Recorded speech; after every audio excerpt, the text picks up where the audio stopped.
Amados irmãos e irmãs, paz e bem. Hoje é sábado, dia 27 de novembro. A minha saudação a todos que acompanham o Evangelho Diário conosco.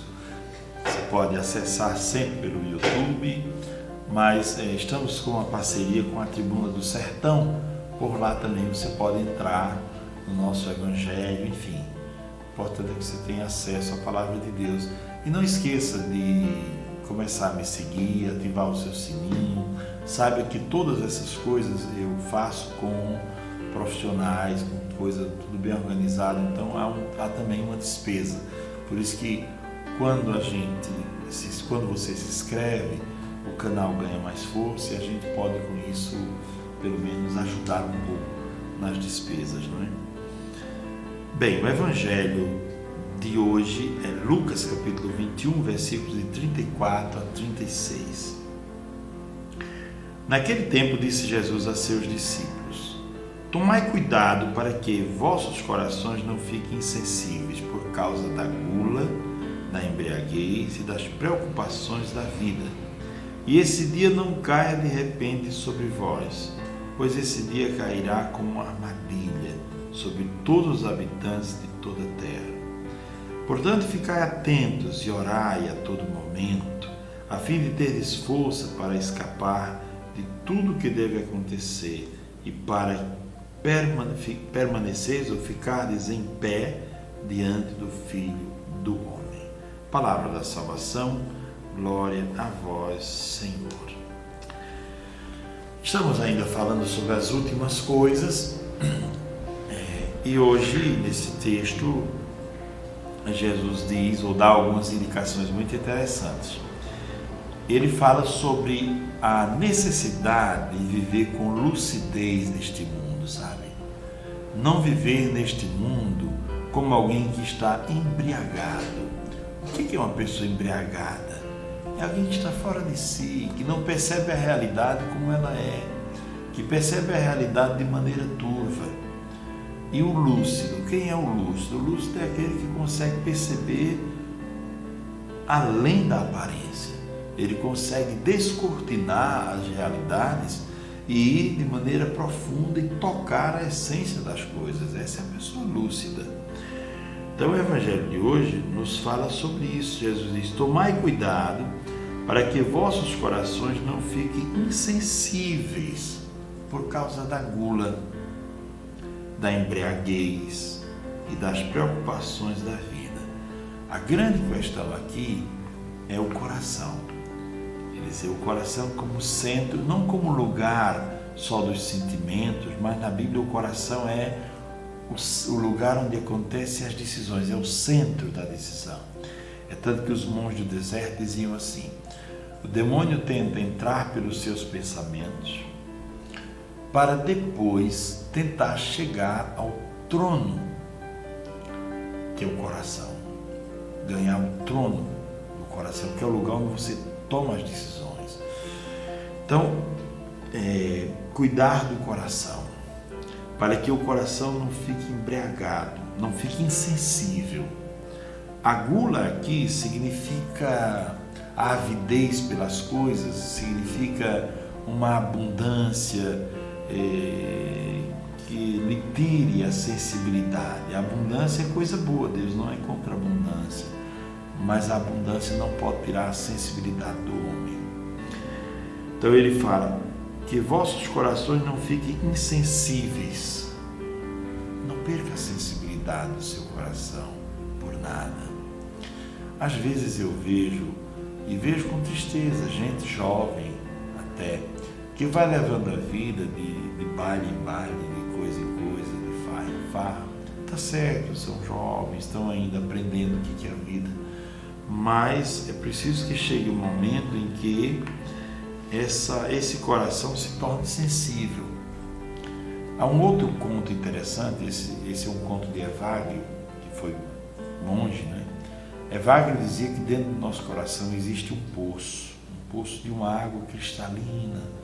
E ele diz que todos os dias o demônio procura soterrar esse poço. Quer dizer, para nos tirar a possibilidade de beber neste poço. e de continuar vivendo com lucidez. Eu diria que o coração, mais uma outra comparação, esta é minha, eu diria que o coração é como se fosse uma bússola que orienta o homem, não é? A bússola que orienta o homem. O coração iluminado pela graça orienta o homem, não é? É como uma antena, se você não pode permitir que essa antena enferruje, que essa antena perca a sensibilidade dela.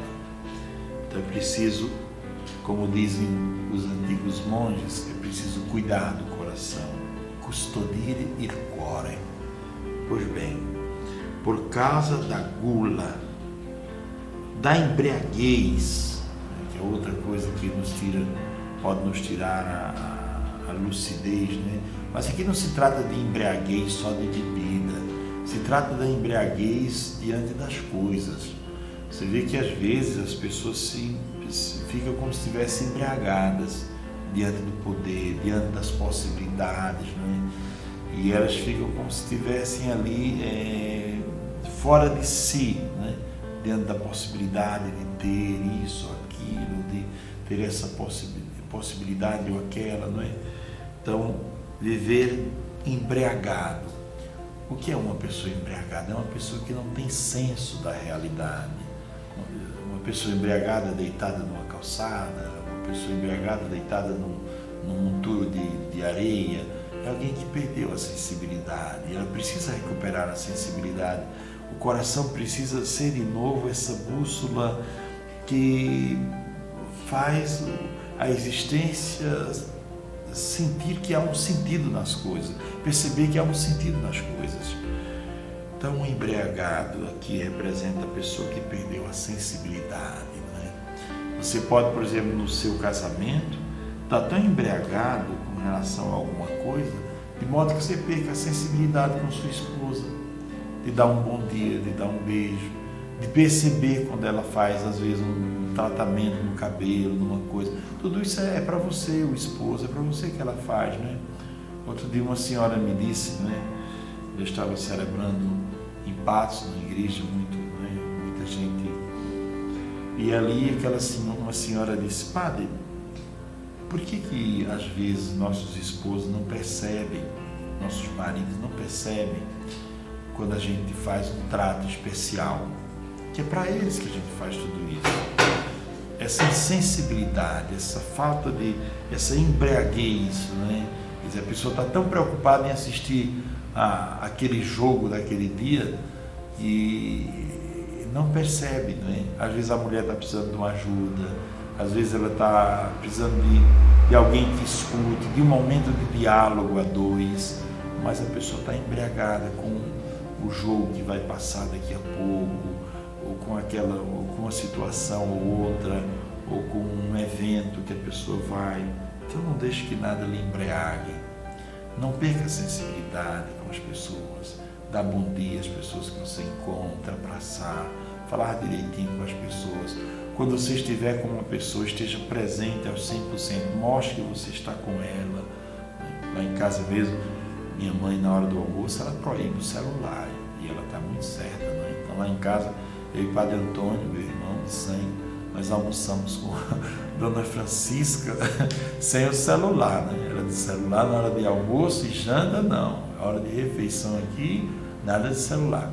E tem um outro ambiente que a gente vai, que é a área da casa lá fora, um ambiente bem ventilado, onde a gente vai trocar ideias, conversar, né?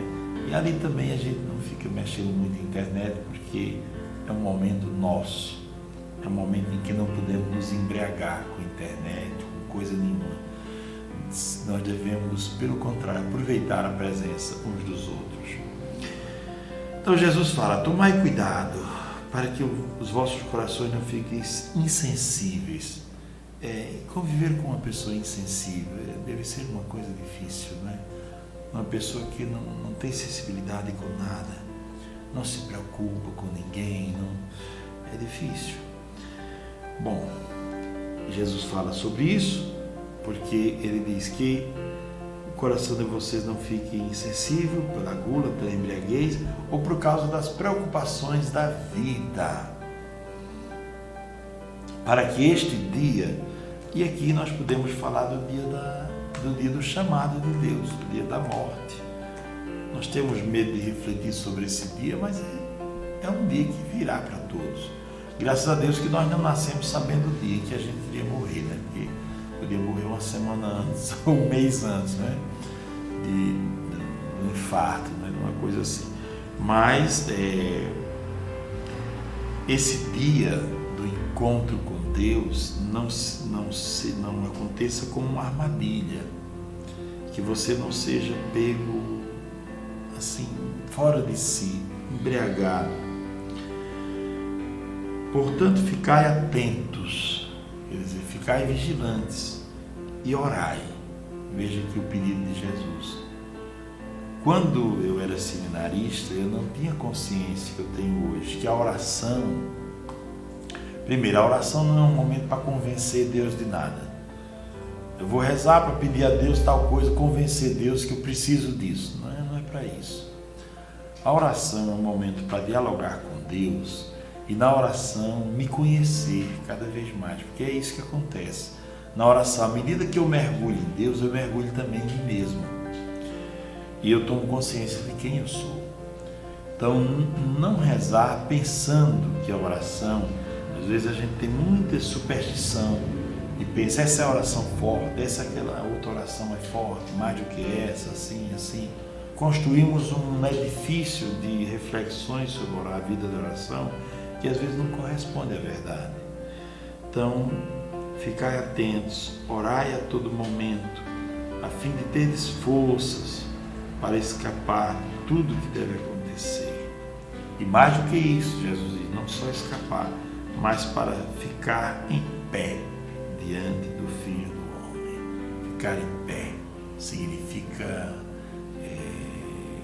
ficar como alguém que não está com medo, ou como alguém que não está preocupado, não está escondendo coisas. Ficar em pé. Na Bíblia, cada posição tem um sentido, não é? Está deitado, está prostrado, está sentado, tem outra posição, Está deitado normalmente é aquela pessoa que está arrasada, não é? Doente, com algum problema. Sentado é a posição do discípulo que escuta. De pé é a posição da vitória, do vitorioso, quer dizer, alguém que venceu o mundo, não com suas próprias forças, mas com as forças do Evangelho, não é? Eis a força que faz o homem vencer o mundo, é a fé. Amados irmãos e irmãs, que o Evangelho de hoje nos ajude a pensar. Mantenha o seu coração bem sensível, não perca a sensibilidade. O mundo não é tão cruel como a gente pensa. E se existem pessoas cruéis, mas existem pessoas com um coração enorme, imenso, se aproxime dessas pessoas e você terá uma vida mais feliz. Abençoe-vos o Deus que é todo-poderoso, Pai, o Filho e o Espírito Santo. Amém. Tenham todos um ótimo dia, paz e bem.